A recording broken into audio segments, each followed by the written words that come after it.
France Info. On les repère, on les dément, on les démonte tous les matins sur France Info dans le vrai du faux. Ces fausses photos, ces images qui continuent de piéger bon nombre d'internautes. Bonjour Mathieu Mandoloni. Bonjour Céline. Vous en avez découvert plusieurs ces derniers jours et parmi les internautes qui se sont fait avoir, il y a des journalistes et même des responsables politiques. Oui, effectivement. Et la première image très largement partagée, elle a été prise au stade Vélodrome la semaine dernière lors des affrontements entre supporters russes et anglais. On y voit une rixe entre hooligans des deux pays et au milieu, un homme brandit une pelle. Et oui, normal. Oui, normal. Et si je vous dis qu'il est en slip, là, vous allez me dire que j'ai complètement craqué. Et pourtant, il est bel et bien en slip dans les tribunes, semblant prêt à frapper. Un jeu de mots. Oui, je l'ai même pas. Vous l'avez relevé. Oui, merci. Le public est rare ici.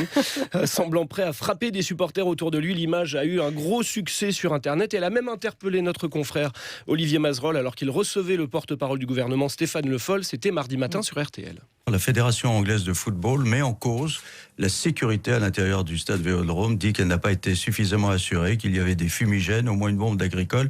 Et sur les images, on voit même à un moment donné un homme brandir une pelle. La palpation à l'entrée, normalement, ne devrait pas avoir de fumigène. La palpation à l'entrée est faite justement pour ne pas avoir de fumigène ni de pelle. Alors je sais pas, moi j'ai pas vu les images dont vous me parlez avec la pelle en particulier. Ouais, on imagine la palpation d'un homme au slip avec une pelle à l'entrée du stade Vélodrome. Non, je ne veux pas imaginer. Et on sent Stéphane Le Foll un peu perturbé par cette histoire de pelle dans le stade. Et pour cause, c'est évidemment un grossier photomontage, une plaisanterie initiée par le compte Twitter Josie de la Conta, un compte qui poste régulièrement et qui ne s'en cache pas de tels détournements. Et en plus, cet homme à la pelle, il était déjà connu sur Internet. Oui, depuis novembre dernier, vous vous en souvenez sans doute, il était d'ailleurs devenu ce qu'on appelle un mème sur Internet, c'est-à-dire un phénomène repris et décliné en masse sur le web. Ça peut prendre la forme d'une vidéo, d'un site, d'un hashtag, d'un simple mot ou d'un personnage récurrent qu'on détourne et dont on se moque régulièrement. Là, en l'occurrence, c'est donc cet homme en slip avec sa pelle qui est sur le vrai cliché original. Il agressait Alain Bougrain-Dubourg et des militants de la Ligue de protection des oiseaux dans les Landes.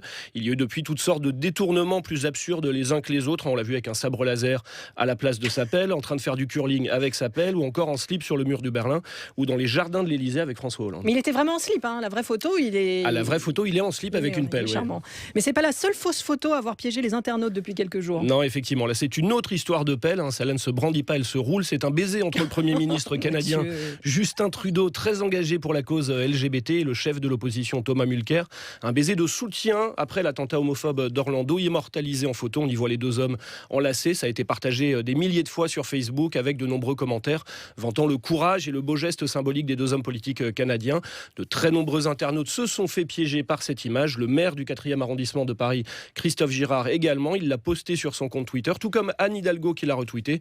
Sauf que c'est, là encore, vous vous en doutez, un montage d'une parodie mise en ligne à l'origine par le site satirique Le Journal de Montréal, un espèce de Gorafi canadien. Bon, il faut dire quand même, Mathieu, que détourner les photos sur Internet, c'est devenu un sport international. Oui, ça fait partie de la culture web. L'accessibilité des outils de retouche d'images, la facilité qu'on a à modifier une photo fait que Internet regorge de ces fakes et l'actualité est évidemment une source d'inspiration sans limite. Prenez les primaires américaines. Ces derniers jours, de nombreux clichés sont détournés par les militants démocrates ou républicains. L'idée, se moquer ou nuire au camp adverse avec, par exemple, cette photo de 4 militantes pro-Trump, t-shirt blanc, lettres rouges. Chacune porte un mot sur son torse à l'adresse du milliardaire. Make America White Again, faites que l'Amérique redevienne blanche. Là encore, Photoshop est évidemment passé par là. Sur la vraie photo que l'on retrouve facilement, il est en fait écrit Make America Great Again, ce qui veut dire faites que l'Amérique redevienne grande. Un mot, un seul qui change, et c'est la phrase entière qui prend un tout autre sens, en l'occurrence un sens raciste destiné à donner une image négative de Donald Trump et de ses militants.